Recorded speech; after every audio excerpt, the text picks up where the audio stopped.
Hi, this is Cassio, and you're watching Purebred Reds Adelaide United Fan TV. Standing outside Cooper Stadium here with Neil after the 2-2 draw with the Western Sydney Wanderers here. Neil, funny sort of game. We went 1-0 down just before half time and then found ourselves 2-1 up 5 minutes into the second half. Is this a case of 2 points dropped for you, or given the red card, is it a point gained? Yeah, I guess it's a point gained, but given a red card and they go and score 5 minutes afterwards, it's pretty suspect, isn't it? Yeah. I think it's very poor refereeing. There were some pretty poor refereeing mistakes, I reckon. From where I was, I didn't quite see the incident with Elsie. It looked pretty, fine from my point of view. Maybe that's a bit of bias, but give or take, do you have to kind of ask a few questions of Jordan, given that last week he had a bit of a nightmare and he's got himself sent off this week? This is a player that we've got huge hopes on, and someone that's integral to the team. He's seemingly let us down tonight in a game that we really need to be winning. Do you think we ease up on him, or do you have to sort of start asking a few questions at this point in time in the year? Look, I didn't see the incident that well either, and I don't know. He does his best, and I don't really think that there's a disciplinary problem with him at all, really. He does what he has to do. We've got Wellington and Melbourne Victory coming up in the next 2 home games here. So Wellington going very well. Melbourne Victory obviously, showing up the rest of the league with all the recruits that they've made. Do you see this being a point or 2 points that we really could have done with going into the games against Wellington and Melbourne, or do you think we can really pick it up and at least get maybe 5 points out of the next 2 games? Absolutely. Look, yeah, we should pick up the points, and this is points dropped in that respect for sure. But Wellington and Melbourne Victory are going to be very hard games. They're not going to be easy games, because Wellington are flying at the moment, aren't they? And yep. Melbourne Victory are flying at the moment as well. So yeah, they'll be hard games. So yeah, we should have had these points tonight. And just finally, where do you see us finishing between now and the end of the season? Whether or not we do business in January and stay relatively injury-free after that point. Assuming those 2 things happen, where do you think we have the possibility to finish at the end of the season? I'd like to see us finish 4th or better. I really would, because this season I think we should be doing that. We've got the team to be doing it. We need a striker. That would help. Yeah, I don't think anyone's going to disagree with that. Well, thanks so much for talking to us, Neil. Enjoy your New Year period, and we'll see you soon, hopefully. Thank you very much. That yellow card, when you watch it in replay, is the softest thing you will ever see. Anyone can lean on someone. That was the softest thing you ever see. Pretty weak. It was weak. Made a big difference. Pretty weak decision. Yeah, not even a free kick. Nothing. It was play on. Crazy. Standing here with Mark Ray after the 2-2 draw against the Western Sydney Wanderers here in round 8. Mark, was this a case of given we were 2-1 up and in a pretty good position to take all 3 points, do you see this as 2 points dropped, or given the red card, a point gained? I guess you've given me 2 options there, but the 2 points probably we saved. We did there. I think we played the back for the past 10 men, couldn't really do too much with it. So yeah, I think Jakobsen played pretty well. Yeah, look, we should have got the win. I hate saying it with the ref. It's been terrible for the last 2 seasons. Yeah. I'll use this point to say it's been terrible. But look, you know what? You can only play with what you got. So yeah, look, very, very, very happy with it. Very happy with it in the end. Yeah, nice. From where I was, I didn't quite see a clear foul from Elsie when it came to the red card. Can you tell us whether you were in a better position or not to determine whether it was a foul, or if in the case that it was a red card? I actually wasn't in a better position about it, but the guy that I was sitting with, one of my mates, he reckons that people on TV saw the replay and they reckon it probably was worthy of it. Of course, we don't think it was, in the heat of it, but there was a few fouls that I reckon that the ref might have let them get away with.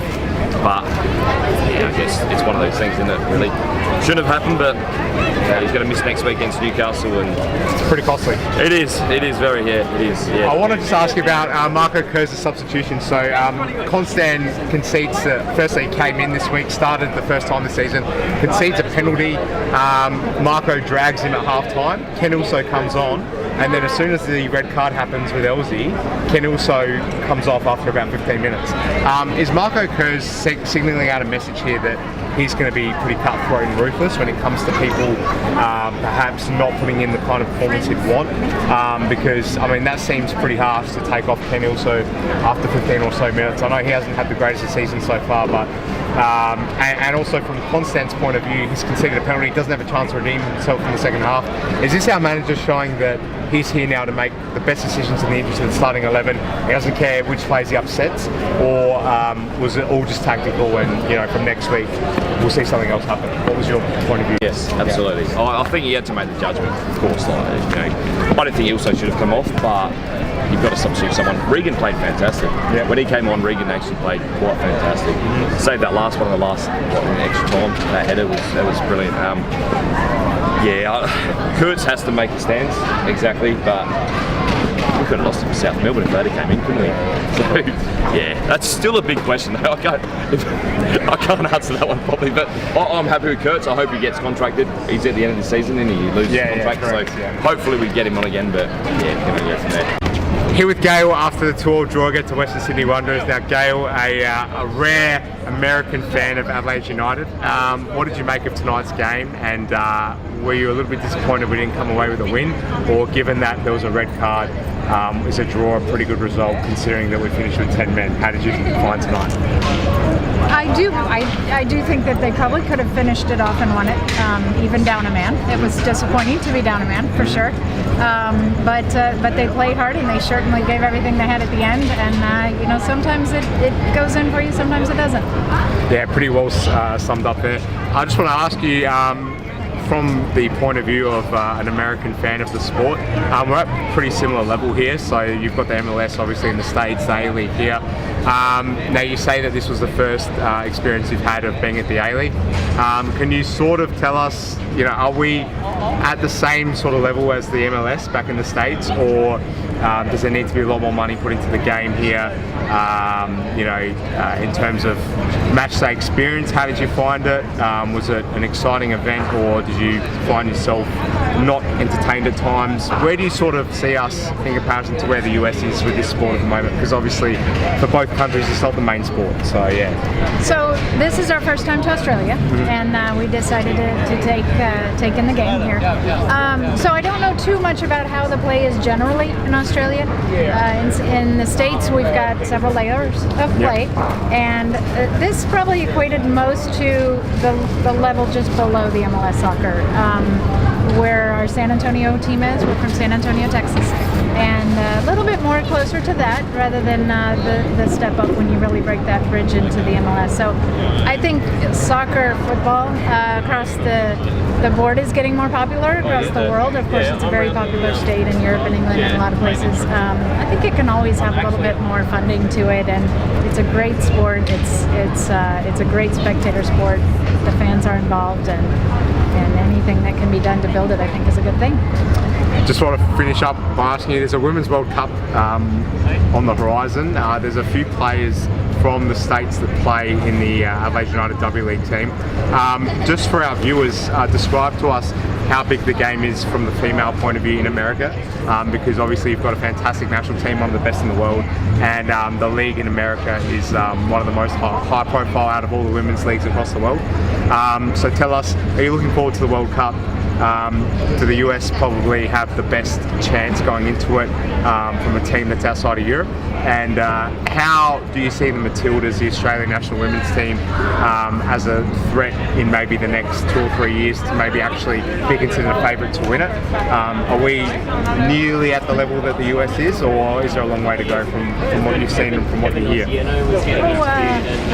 That's hard to say. I'm not too involved with the Australian side. Soccer in general in the States, the women's team is definitely coming on and definitely gets a lot more attention to it. And I think that anything can happen in any given time in the next few years. So it all comes down to the play in any given night, and anybody can win, and that's been seen on many occasions in World Cup play. So we are definitely looking forward to that. We always tune into it, and we wish everybody the best, really, and that they just fight hard, because anything can change in any given day. Excellent. And just lastly, tell us, why Adelaide? Why Adelaide? Well, we hit a cruise ship we sailed from Singapore and came down to Perth, And we arrived in Perth the day that my two boys got out of school for their winter break, because of course it's winter where we are.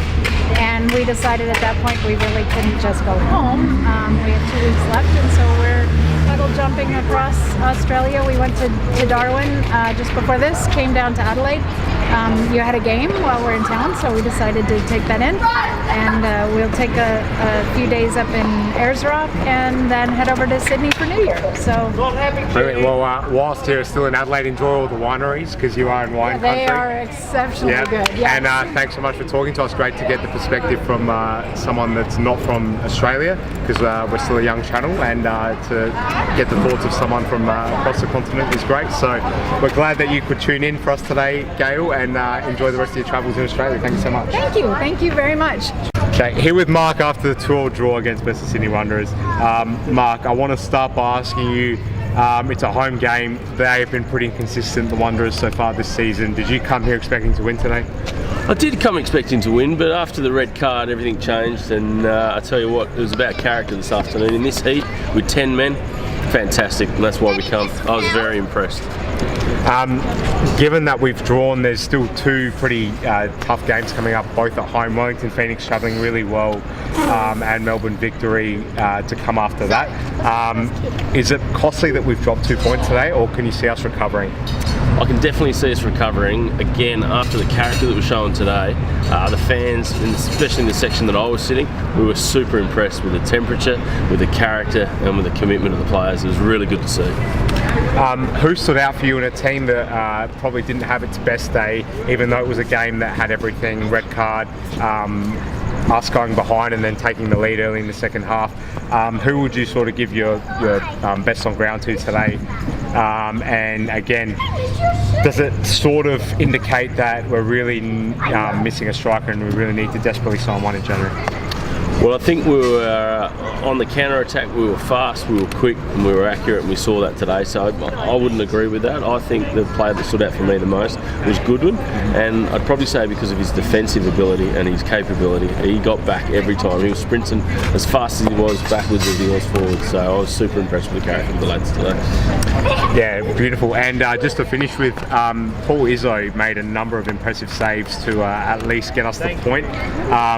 He's been criticised a fair bit for his distribution this season. Are you happy just having a goalkeeper that can be traditionally a fantastic week in, week out as a goalkeeper, irrespective of how good they are in a proactive way when it comes to creating the attack? Or do you think Paul sort of was due to put in a performance like he did tonight, given that his distribution throughout the season so far, in many people's eyes, has been a little bit average? Well, you build from the back, and tonight he showed why he was able to cement his place in the team. Again, he saved some point-blank saves that were critical in the match, and again, it was a world-class performance. I was very impressed, and I think the fans were as well, and everyone got behind the lads, and from the goalkeeper to the midfield, everyone played well. Do you see us going on to make finals and perhaps doing something beyond then, or do we really need to do something in January? January will help. Every team needs to renew. Have we got what it takes right now? We'll see in the coming days, in the coming weeks, but at this stage I think we're going well, and fresh blood's always helpful. So. No worries. Excellent opinions there. Thanks so much for giving us your thoughts, and we'll look forward to maybe coming across with you again throughout the rest of the season. Thank you. Cheers. Enjoy night. United! Reece, 2-2 at the end of tonight against the Wanderers. Jordan Elsley red card. Given we went 2-1 up within about 15 minutes played, 5 minutes after the second half commenced, were you thinking that we were going to come home with it tonight, or were you thinking form hasn't been great, I'm happy to take a point and we should just defend first and whatever else happens is a bonus tonight?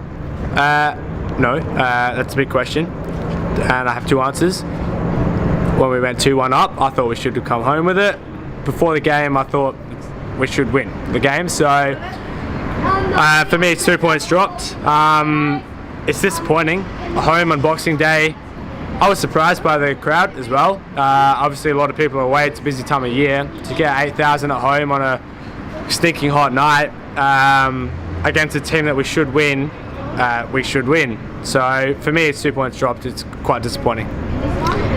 There's Wellington Phoenix next up here again.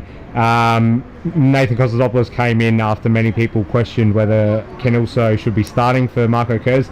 Obviously, a red card for Nathan Kostadopoulos. A penalty conceded by Nathan Kostadopoulos, and then he's gotten dragged straight after. What changes, if any, do you make against Wellington, given that they've been in such good form, and that it's going to be hard to predict how they'll come out and play against us, given that it's a different kind of Wellington these days to what we usually expect? Yeah, Wellington are a good team. Plenty of pace up front as well. So obviously Jordan drops out. I assume Regan goes in. Personally, for me, I mean, I'm not the coach, but I don't think Halloran works as a number 9. So, I mean, unfortunately, that means either Nicola's out or Goodwin's out. And obviously, Nicola scored 2 goals. And hey, maybe, I don't know, maybe it's not a bad thing. Give Goodwin a break, play him off the bench. I think he's been a little bit quiet in the last few weeks, and obviously Nicola's scoring 2 goals tonight, so you can't drop him. Great to see him bounce back from last week. I mean, Blackwood's due back any week now, so for me, I mean, heads are got to roll. Like, does this club exist to have a presence in Adelaide, or does this club exist to win trophies? Because at the moment it seems like we just exist so a few people in Adelaide have a game to go to. It doesn't seem like we have any ambition. I mean, we have these new owners, we don't know who they are. I'm not impressed, that's all. I just want to quickly ask you touched on the fact that you were surprised by the turnout tonight. It was pretty hot today in Adelaide, reached the top of 37 during the game. Now, there's historically been cases where we've played at Adelaide Oval and really hyped up an encounter with Melbourne Victory or one of those kinds and not come away with the result, and then suffered as a result of that throughout the rest of the season with home attendances. Do you think the fans after tonight, given that there was a red card and that the performance wasn't completely flat, will trust this team and continue to come out this season, or did we really need to hang on and come away with the 3 points tonight? Yeah, look, for all my criticisms that I've just spilled, you can't knock the work ethic. And that's something that the fans will always respect. Certainly something I'll always respect. So, I mean, for however many criticisms as I have, going down to 10 men, and even past weeks, the way that the team's worked is really it's made me proud. I can't speak for anyone else. So, in terms of getting a turnout, I think it's a bit of a cliche to say that's all you can ask for, because you can obviously ask for 3 points, but that is the minimum you can ask for, and the team always does deliver that much at least. I just want to ask you now, there's a lot of people saying that between now and the rest of the season, the January transfer window will be crucial for Adelaide United, and potentially whatever business they do is going to make the difference to whether they can really compete in the final series or not. Do you take a similar view to that, or is it a case of, for you, we've just got to get back who's out at the moment due to injury, and then Marco Kurz works with who he has, and we don't rely on anyone in January coming in, and we sort of just go ahead with the assets we have, and that it'll be good enough to at least be competitive come finals with the current playing squad all fit? Yeah, interesting point. We need goals, obviously. If Marco thinks that Bubba and Blackwood are getting the goals for us, great.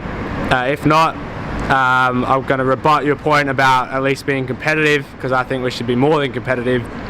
What reason do we have to be just competitive? To me, that's bullshit. That's nonsense.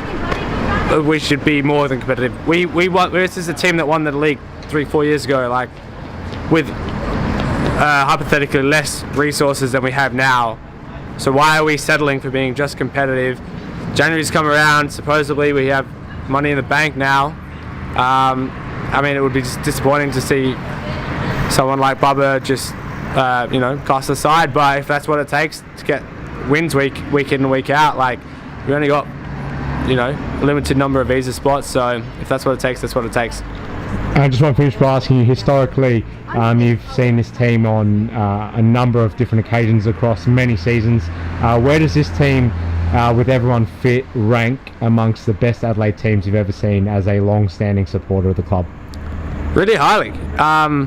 Yeah, very highly. The problem is that trend has been the same for the league, well, universally. So in terms of where we sit within the league at the moment, it's lower than I would like. Where we sit in Adelaide history, it's got to be up there at the tippy top. So, I mean, you shouldn't look back, you should look forward. And I don't know what the direction is moving forwards at this stage, so we'll wait and see. Hopefully I'm eating my words in a few weeks. No worries, Reece. Thanks for speaking to us. Cheers. Good to be back on the program.